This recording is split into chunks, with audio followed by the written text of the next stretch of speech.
Hello, my name is Jered-Redenius, and these are the ISO standards and how they apply to the Annie Dukan case. A little bit of background.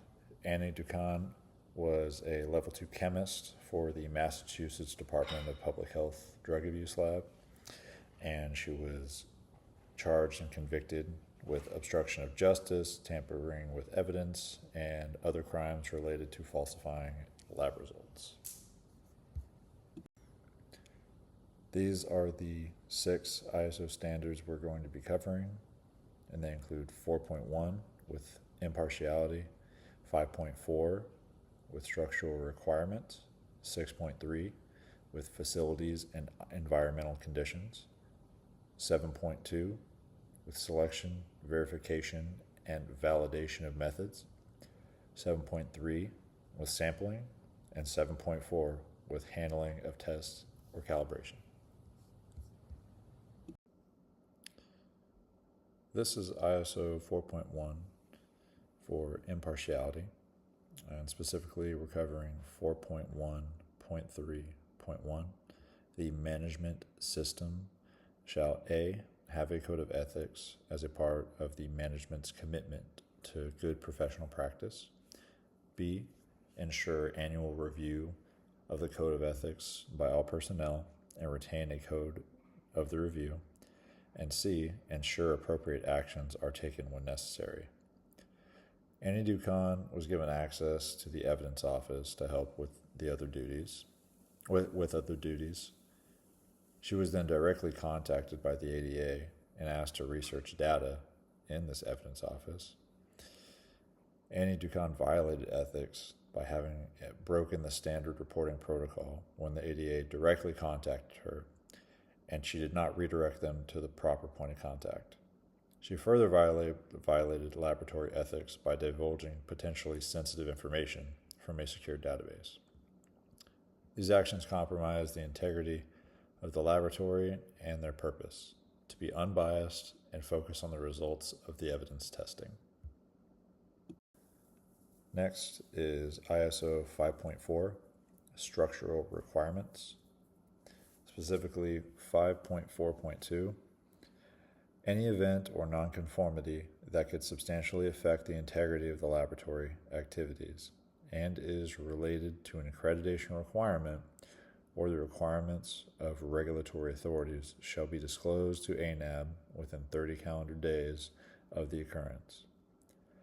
If the event or nonconformity is identified more than 30 days after the occurrence, it shall be disclosed to ANAB immediately. The results of an audit show that Annie Dukan's supervisors did not address the reported non-compliances, and in turn did not disclose anything to ANAB. This was in the face of audit report completion numbers averaging 5 times more than the average chemist. These supervisors either incompetently or intentionally failed to recognize the abnormal amount of reports completed and affected the integrity of the lab, in turn risking their lab accreditation. Next is ISO 6.3, facilities and environmental conditions. This is 6.3.4.1. There shall be a procedure that addresses security and access to areas where testing and calibration occur. Annie Dukan was given access to the evidence office and had access to over 90 potential drug samples. This unrestricted access led to the invalidation of those 90 samples and could potentially risk the validity of every sample and their associated case that was stored in that evidence room.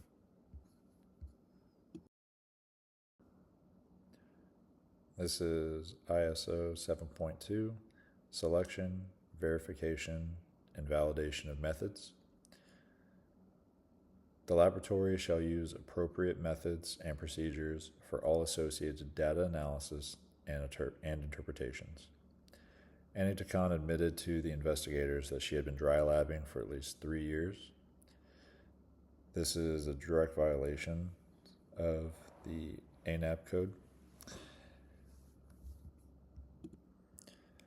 as she did not conduct the approved scientific procedure for testing these samples. Therefore, her results are invalid, and her reports are invalid and fraudulent. This is ISO 7.4, handling of test and or calibration items, specifically Section D.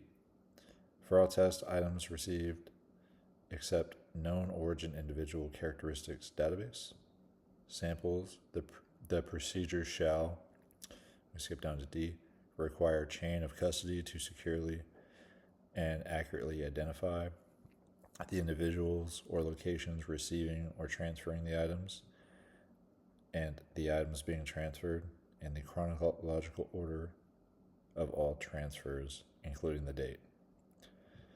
Annie Ducon forwards the signature of a fellow employee and failed to actively sign the ledger as she removed evidence from the safe. This invalidates the chain of custody and calls into question other items in the evidence room or office. Lastly, we have ISO 7.7, ensuring the validity of results. 7.7.1, when a verification of a result is carried out, it shall be conducted by personnel who are currently authorized or an external service provider qualified to perform the testing. A record of verification shall be made, and the record shall identify who performed the verification, when it was performed, and the results of the verification, and the resolution of any discrepancy shall be recorded. Annie Ducon admitted in the police report to falsifying a tune report on the calibration of a mass spectrometer. This is in direct violation of ANAB, including her falsification of a signature by her coworker who was authorized to make this verification. These are my references, and thank you.